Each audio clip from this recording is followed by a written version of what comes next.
ትምህርት ሚኒስቴር በተማሪዎች አለባበስ በሞባይል አጠቃቀምና በትምህርት ቤቶች ዙሪያ ባሉ ንግዶች ላይ አዲስና ጥብቅ መመሪያ አወጣ።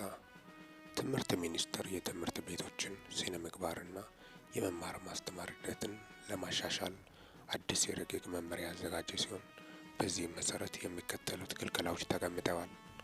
የተማሪዎች አለባበስና ራስ አጠባበቅ ላይ የተጣሉ ክልከላዎች ወይም በተለይ ለሴቶች ማንኛውም አይነት የመኳኳያ ወይም ሜካፕ፣ የጥፍርና የከንፈር ቀለም እንዲሁም ቅንድብ መቀንደብ ተከልክሏል። አርቲፊሻል ጸጉር ወይም ዊግ መቀጠል አይቻልም። ተፈጥሯዊ ጸጉር ብቻ ይፈቀዳል።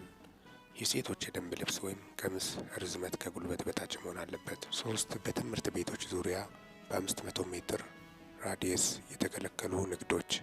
የትምህርት ቤት አካባቢን ከረብሻ ነጻ ለማድረግ የሚከተሉት ተቋማት ከትምህርት ቤቶች ቢያንስ 500 ሜትር መራቅ እንዳለባቸው ረቂቁ አዟል። የጫት የሺሻና የአልኮል መሸጫዎች፣ ፑል፣ ጆቴኒ፣ ፕሌይስቴሽን እና ፊልም ቤቶች ወይም ዲኤስቲቪ፣ የእንግዳ ማረፊያዎችና ማሳጅ ቤቶች።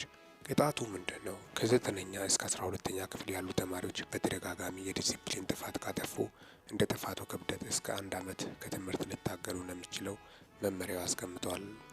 አጠቃላይ እንግዲህ ይህን በማስመልከት ፕሮፌሰር ብርሃኑ ነጋ እንግዲህ ያወጡት ትዕዛዝ ወይም መመሪያ ነው። አብሮ ተነጋግሮ የወሰኑበት ጉዳይ ነው። ተማሪዎች ወደ ካምፓስ ሄደው እንዳይተፉ፣ እንዳይበላሹ፣ አጠቃላይ ተማሪዎች በተለያዩ ሱስ ውስጥ ጥቃት ውስጥ እንዳይገቡ ነው።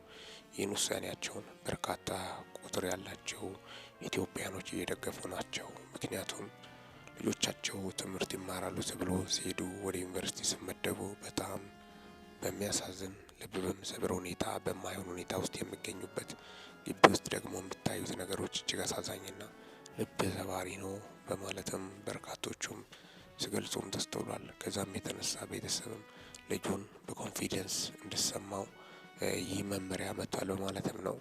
በትምህርት ጥራት ዙሪያ ከዚህ በፊት የነበረው የትምህርት ጥራት ማነስ በርካታ ወጣቶች ዝም ብሎ ተመርቆ ወጥቶ ስራ አጥቶ እንዲቀመጥም አድርጓል። ምክንያቱም ጎበዝ ተማሪና ጎበዝ ያልሆነም በእኩል ጂፒኤ ስለሚወጣ ለስራ ቅጥርም አዳጋች ሆኖ ጎበዝ ተማሪ አብዛኛው ቤት የሚቀመጥበት ሁኔታ፣ ስራ ቅጥርም በዘመድ አዝማድ እንደሆነም በጣም ፈተና እንደሆነ ተምሮ ለፍቶ ሰው ደክሞበትም ስራ የማያገኝበት ነገር ስለተፈጠረ ትምህርት ኳሊቲው ከፍተኛ መሆን እንዳለበት፣ ታሽቶ የወጣ ተማሪ በደንብ ስራ ላይ መግባት እንዳለበት፣ ፍሬ ማፍራት እንዳለበት በዚህ አካሄዱ ጥሩ ነው በማለትም በዛው ውሳኔ መቀየራቸው የሚታወስም። ምክንያቱም ሁሉም ተመርቆ ሲወጣ ስራ እድልም በጣም ይጠባል። ጎበዝ ያለው ቶፕ የሆነ ተማሪ ሲወጣ ግን ስራ እድሉ በጣም ሰፊ ነው በማለት በርካቶቹ ሀሳባቸውን ሲያነሱ፣ ሌሎች ደግሞ አይ በቃ የተማረ ቁጥር በጣም ለመቀነስ ሀገሪቷን ለማጥፋት ነው በማለትም ነው። እንግዲህ ካምፓስ ላይ ነው አመፅም የሚነሳው። በብዛት ዝም ብለው ትምህርት አላማ የሌለው አብዛኛው ዝም ብለው አልፎ ይገባና ካምፓስ ላይ አመፅ ያስነሳል። የፖለቲካ ጥያቄዎች ከፍተኛ የእርስ በርስ ግጭት፣ የብሔር ግጭት ከዚህ በፊት ሲነሳ የነበረው ዝም ብሎ ካምፓስ ተማሪ ሲገባ ነው በማለትም በርካቶቹ ሀሳባቸውን ሲያስተጋቡ አይደለም እንደው ጎበዝ ተማሪዎች ናቸው በዋናነትም ሀሳቡን የሚያነሱት በማለትም በርካቶቹም ሲገልጹም ተስተውሏል። አጠቃላይ እንግዲህ በዚህ ዙሪያ ያሉትን የዲሲፕሊን ጉዳይ በማስመልከት በቅርቡ ደግሞ ስለ ሂጃብ አለባበስ ከፍተኛ ውዝግብ ያስነሳበት ጉዳይን በማስመልከት በተለይ በትግራይ ክልል ሂጃብ ልብስን በማስመልከት ከፍተኛ ተጽዕኖ ነበረ።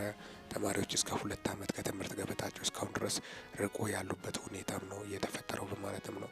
ሂጃብ እንግዲህ በእስልምና ሃይማኖት ሴት ልጅ ጆሮዋንና ጸጉሯን መሸፈን እንዳለባት፣ ያ ደግሞ አይቻልም መባሉ በማለትም ነው። ሙሉ ጀለቢያ ወይም ሂጃብ ይሁን አይታወቅም። እስካሁን ድረስ የሚታወቀው ዲቴይል መረጃ በደንብ እንደሌለ የወጡት መረጃዎች አለባበስ አሁን እንደሚታወቀው የሙስሊም ሴቶች ጆሮአቸውን ይሸፍናሉ።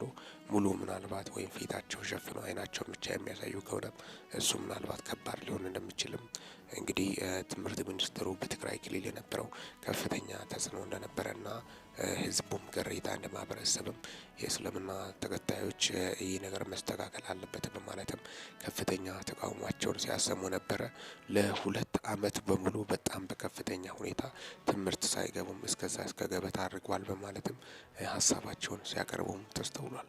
ታዲያስ ፕሮፌሰር ብርሃኑ ነጋ በዚህ ዙሪያ አልፎም ደግሞ በአማራ ክልል ግዕዝ ትምህርት ይሰጥ የሚለው ላይ በከፍተኛ ሁኔታ የእስልምና ተወካዮች ምክር ቤት በዋናነት አጠቃላይ እንግዲህ ከፍተኛ ተቃውሞ ሲያሰማ ነበረ። ምክንያቱም አማራ ክልል ግዕዝ አይሰጥም። ምክንያቱም ግዕዝ የኦርቶዶክስ ቋንቋ አድርጎ ነው ብዙዎቹ የሚያስቡት። ግዕዝ ራሱን የቻለ ቋንቋ ነው። ግዕዝ ለኢትዮጵያ እድገት ከዚህ በፊት ለተለያዩ ቅርሶች እድገትና ታሪካዊ ለውጥ ወሳኝ ቋንቋ እንደነበረ በሰዓቱ ግዕዝ ታዋቂ ቋንቋ ኢትዮጵያ ላይ ልክ እንደ አማርኛ ታዋቂ ቋንቋ እንደነበረ ግዕዝ የራሱ ፊደል እንዳለ በርካቶቹ ሀሳባቸውን ሲገልጹም ነበር። ከዛም የተነሳ ግዕዝ ማወቅ ምናልባት ለስልጣኔ ወደ ኋላ ያሉትን ነገሮች የተለያዩ ነገሮችን ለማጥናትና ለማወቅ እንደሚጠቅምም በርካታ ምሁራኖች ገልጸዋል። አብዛኞቹ ግዕዝ ባለማወቃችን ተጎዳን። የተለያዩ ጥናቶችን ለማወቅ ሀሳቦችን ለመግለጽ ግዕዝ ላይ ያሉት ግዕዝ ላይ የጻፉት የስልጣኔ መነሻዎችን ለፍልስፍና ይጠቅማል በማለትም በርካቶቹ ሀሳባቸውን ገልጸዋል። ከፊሎች እንግዲህ በተለይ በእስልምና ተከታዮች ዘንድ ከፍተኛ ቅሬታ እንደፈጠረ ጭምርም ነው። በአማራ ክልል ግዕዝ እንዲሰጥ የአማራ ክልል ትምህርት ሚኒስቴር አይነት ያው የአማራ ክልል ትምህርት ዋና ኃላፊዎች ይህን ሰብስቦ መወሰናቸው በክልል ምን መሰጠት እንዳለባቸው በክልላቸው ምን መሰጠት እንዳለበት ውሳኔ ማስተላለፍ ደረጃ ላይ እንደደረሱ ጭምርም ይህን በማስመልከት የእስልምና ተወካዮች ምክር ቤት ከፍተኛ ጥያቄዎችን በማቅረብ ብርቱ ትችትን ለመሰንዘር የሞከሩበት ሂደትም ነው የተሰማው ማለትም ነው። ምንድን ነው የተፈጠረው በሚል ዙሪያ ነው እንግዲህ ትችት ሰንዝረዋል። አጠቃላይ የትምህርት ሚኒስቴርን ጉዳይ በማስመልከት ፕሮፌሰር ብርሃኑ ነጋ ያስተላለፉት መግለጫ በጣም ጠበቅ ያለና በአሁኑ ሰዓት ደግሞ ትምህርት ሚኒስቴር ላይ ከፍተኛ ተማሪዎች ደግሞ በወጣው መመሪያ መሰረት እየወደቁ እንደሚገኙ ጭምርም ዩኒቨርሲቲ የመግባት እድል በአሁኑ ሰዓት በጣም የከበደበት ሁኔታ እንደሆነ ጭምርም ነው። አጠቃላይ ያን በማስመልከት በአማራ ክልል አጠቃላይ ደግሞ እንደ ሀገር ደግሞ ውሳኔዎችን በማስመልከት ወጣቶቹ ሱስ ውስጥ እንዳይገቡ ግቢ ውስጥ አልባሌ ልብስ ለብሰው እንዳይታዩ በማለት ያን በማስመልከትም ሕጉ በጣም ጠበቅ እንዳለ ጭምርም ከዚህ በፊት ተሻለ በማለትም በርካቶቹ በተለይ አለባበስ የሴቶች ዲሲፕሊን በማስመልከት በርካቶቹ ሀሳባቸውን እየደገፉ እንደሚገኙ ጭምርም መመሪያ ይሄ ነው በቃ እንደዚህ መመሪያ ያስፈልጋል በማለትም በርካቶቹ ሀሳባቸውን የገለጹ ናቸው። ሴቶቹ ለትምህርት ነው ወይስ ሌላ ነገር፣ ወንዶቹም እንደዛው ለትምህርት ነው ወይስ ሌላ ነገር ነው የሚሄዱት በማለትም ሀሳባቸውን ያጋሩበት ዋነኛው ምክንያትም በማስመልከት የትምህርት ሚኒስቴሩ ጠበቅ ያለ መመሪያን በማስመልከት ዕለታዊ መረጃዎችን በማስመልከት አጠቃላይ ሊደመጡ የሚገቡትን ዋና መረጃዎችን በማስመልከትም ነው ለእናንተ ይዤላችሁ የመጣሁት። አጠቃላይ እንግዲህ አዲሱ መመሪያን በማስመልከት የጸደቀው ፖሊሲን በማስመልከትም ነው ለእናንተ ይዤላችሁ የመጣሁት ማለትም ነው። እስካሁን እንግዲህ አጠቃላይ የደረሱን መረጃዎችን በማስመልከት ዕለታዊ መረጃዎችን የዕለት አርብ ሂዳር በማስመልከት 2018 ዓ.ም በማስመልከት አብሬያቸው የቆየሁት ከኢትዮጵያ ዜና። ይህንን ቻናል ሰብስክራይብ በማድረግ አዲስ የሆናችሁት ቤተሰብ የሆኑ በዚሁ ቻናል በዋናነት የምተላለፉት ወቅታዊና ታማኝ እንዲሁም ሚዛናዊ መረጃዎች ስለሆኑ ሰብስክራይብ ስታደርጉ ደወል ምልክቷን ወይም ኖቲፊኬሽን ቤሏን ከፍት ያድርጉ። ያን ሲያደርጉ ወደ አሁኑ የሚለቀቁት መረጃዎች ለእናንተ ይደርሳሉ። አጠቃላይ ለሰዓታት ያሉኝ መረጃዎች ይመስላሉ። በወቅታዊና አጫጭር እንዲሁም ሚዛናዊ ታማኝ መረጃ እስከምንገናኝ ድረስ በያላችሁበት ዓለም ክፍል ሰላም ያቆያችሁ።